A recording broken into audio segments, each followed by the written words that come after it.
जबरन वसूली और सोशल मीडिया पर भड़काऊ पोस्ट डालने का आरोप में जिला खनिज अधिकारी ने सपा लोहिया वाहिनी के पूर्व प्रदेश सचिव पर शहर कोतवाली में मुकदमा दर्ज कराया है।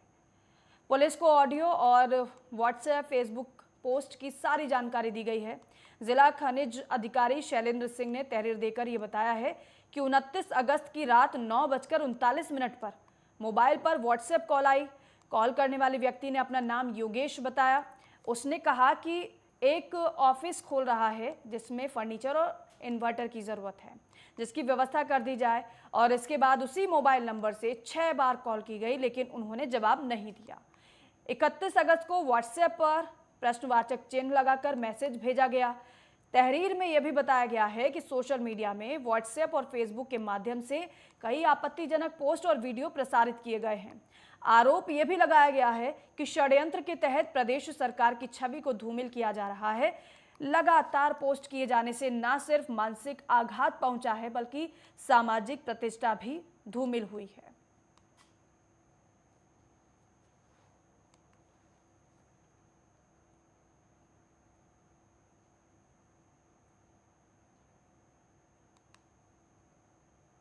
तो सपा लोहिया वाहिनी के पूर्व प्रदेश सचिव पर केस दर्ज किया गया है। खनिज अधिकारी की तहरीर पर यह मुकदमा दर्ज किया गया है। और वही कन्नौज में के स्वास्थ्य महकमे में हाई वोल्टेज ड्रामा हुआ है। दरअसल इस हाई वोल्टेज ड्रामे में पहले सीएमएस को फूलमाला पहनाकर मिठाई खिलाई गई और उसके बाद उनके अधीनस्थ कर्मी का कॉलर पकड़कर खींचतान की गई। दरअसल ये हाई वोल्टेज ड्रामा संविदा कर्मियों की नियुक्ति के समय रुपए के लेन देन और बाद में पद मुक्त करने को लेकर हुआ। बता दें कि कन्नौज जिले के अस्पताल में सीएमएस डॉक्टर राजेश कुमार तिवारी का सीएमओ के पद पर स्थानांतरण को लेकर एक विदाई समारोह रखा गया था, जिसमें मेडिकल स्टाफ ने उन्हें फूलमाला पहनाकर मिठाई खिलाई और उसके बाद जैसे ही वहां से वो जाने लगे, इस बीच करीब 5 महीने से धरने पर बैठे पदमुक्त किए गए संविदा कर्मी का गुस्सा फूट पड़ा और संविदा कर्मी नर्स रही अंशु तिवारी ने सीएमएस के अधीनस्थ कर्मचारी अभिषेक श्रीवास्तव का कॉलर पकड़कर नियुक्ति के समय दिए गए रुपए की मांग करने लगी।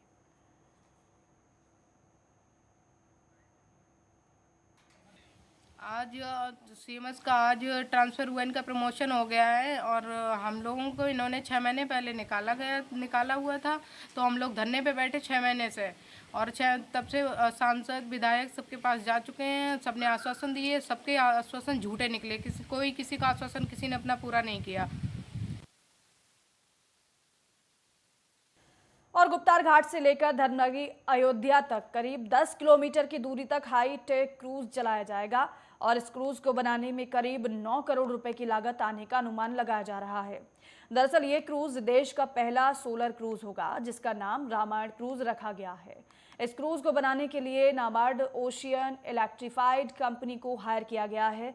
केरल के कोच्चि की ये कंपनी अब अयोध्या में सरयू नदी के किनारे 25 मीटर लंबा 8 मीटर चौड़ा डबल डेकर क्रूज बनाएगी। ये क्रूज अत्याधुनिक सुविधाओं से लैस होगा।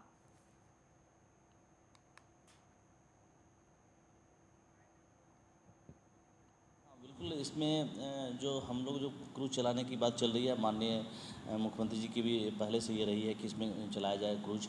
और यहाँ पे जो खासियत होगी, जो अलकनंदा क्रूज से बात हुई थी तो उन लोगों ने कहा था कि यहाँ कुछ स्पेशल किया जाएगा अयोध्या को दृष्टिगत रखते हुए, और यहाँ सोलर क्रूज चलाने की बात चल रही है।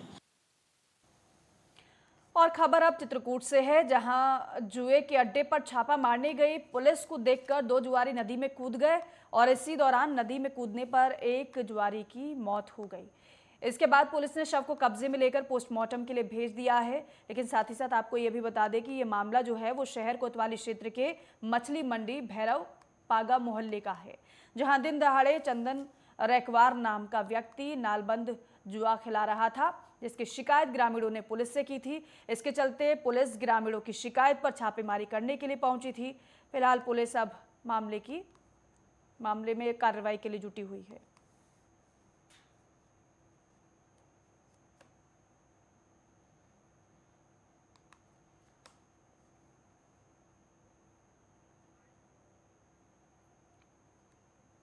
हो रहा था मछली मंडी के पीछे,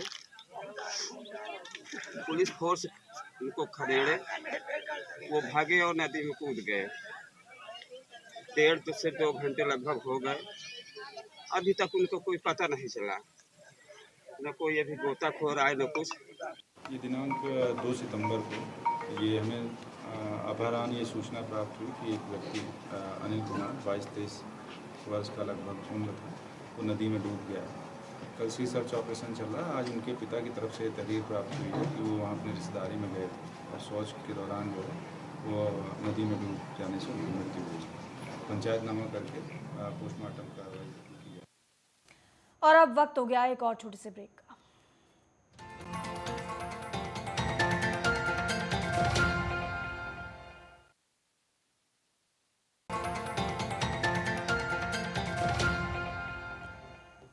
और बांदा में पुलिस और एसओजी की संयुक्त टीम ने अतर्रा क्षेत्र में नकली गुटखा फैक्ट्री का भंडाफोड़ किया है और साथ ही साथ पुलिस ने 2 आरोपियों को मौके से गिरफ्तार किया है। वहीं पुलिस ने आरोपियों के कब्जे से लगभग 15 लाख रुपए की कीमत का गुटखा और गुटखा बनाने वाली सामग्री और सीलिंग मशीन बरामद की है। इसके बाद अतर्रा क्षेत्र के कृष्णानगर से आरोपियों की गिरफ्तारी की गई। फिलहाल पुलिस आरोपियों के खिलाफ कार्रवाई में जुटी हुई है।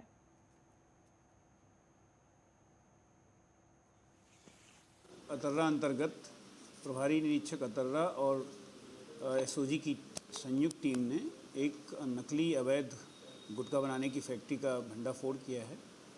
इसमें लगभग 8.5 कुंटल सुपारी है, 2 कुंटल करीब 2.25 कुंटल तंबाकू मिश्रित सुपारी है, लगभग 3 कुंटल इसमें कत्था है, 1 कुंटल तंबाकू है। इसके अलावा 8 बोरा जो है वो निर्मित जो है पान मसाला है, विभिन्न ब्रांड के लगभग 1 दर्जन ब्रांड के विभिन्न मसाले बने हुए हैं और ये लगभग इसकी कीमत 10 से 15 लाख है और बनने के बाद इसकी कीमत 25 से 30 लाख हो जाती है। और वही मेरठ के परतापुर थाना क्षेत्र के भूट बराल के पास बन रहे रैपिड रेल स्टेशन पर शनिवार दोपहर बड़ा हादसा हो गया। दरअसल L&T कंपनी की कंस्ट्रक्शन क्रेन ओवरलोड सरिया ऊपर ले जाते समय टूटकर शकील नाम के व्यक्ति के घर पर जा गिरी और इस हादसे में शकील की पत्नी और बच्चा समेत 3 लोग घायल हो गए। इस बीच कई मकान और दुकानों में भारी नुकसान पहुंचा है और इस घटना के बाद ग्रामीणों ने हाई वोल्टेज ड्रामा किया। L&T कर्मियों और अधिकारियों पर जांच की मांग की है।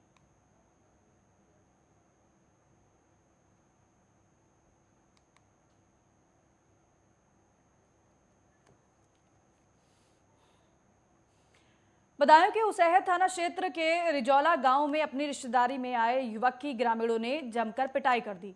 बता दें कि ग्रामीणों ने युवक को चोर समझकर उसकी पिटाई कर दी। साथ ही साथ ग्रामीणों ने युवक को चारों तरफ से घेरा और उसकी पिटाई शुरू कर दी। इसके बाद युवक की पिटाई का वीडियो भी सोशल मीडिया पर जमकर वायरल हो रहा है।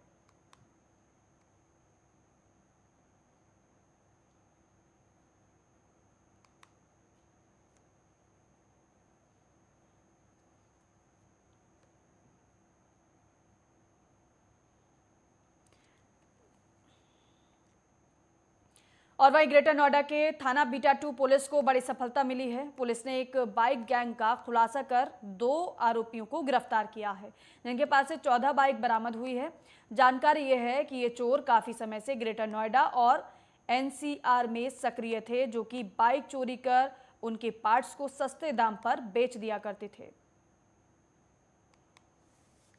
तो ये 4 बाइक चोर हैं, इनको गिरफ्तार किया गया है। काफ़ी समय से बाइक चोरी कर रहे थे और बाइक चोरी करने के बाद ये आरोपी बेच दिया करते थे, सस्ते दामों में पार्ट्स बेचा करते थे। लगातार इनके खिलाफ शिकायत मिल रही थी। ये पूरा गैंग सक्रिय था दरअसल।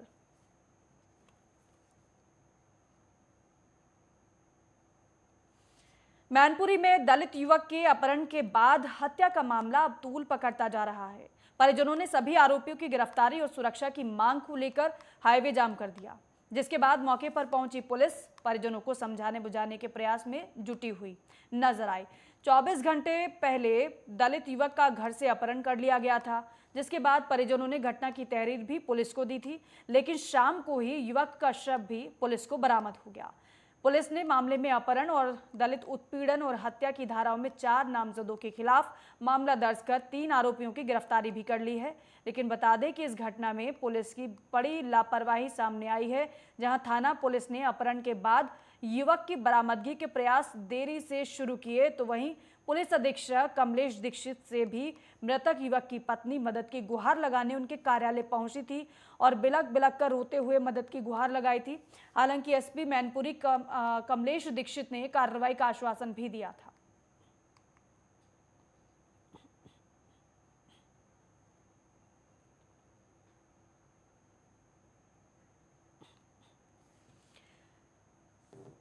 तो देखिए, जिस युवक का अपहरण हुआ था, दरअसल उसका शव बरामद हुआ है, लेकिन परिजन अब पुलिस पर ही लापरवाही आरोप लगा रहे हैं। आरोप इस कदर लग रहे हैं कि परिजन ये कह रहे हैं कि हमने शिकायत पहले की थी अपहरण की, लेकिन काफी देर बाद गुमशुदगी की रिपोर्ट दर्ज की गई। रिपोर्ट भी दर्ज कर ली, लेकिन बावजूद उसके काफी समय हो गया, उसके बाद खोजबीन शुरू हुई और फिर बाद में युवक का शव बरामद हुआ। और इन खबरों के साथ ही फिलहाल इस बुलेटिन में बस इतना ही। जय हिंद।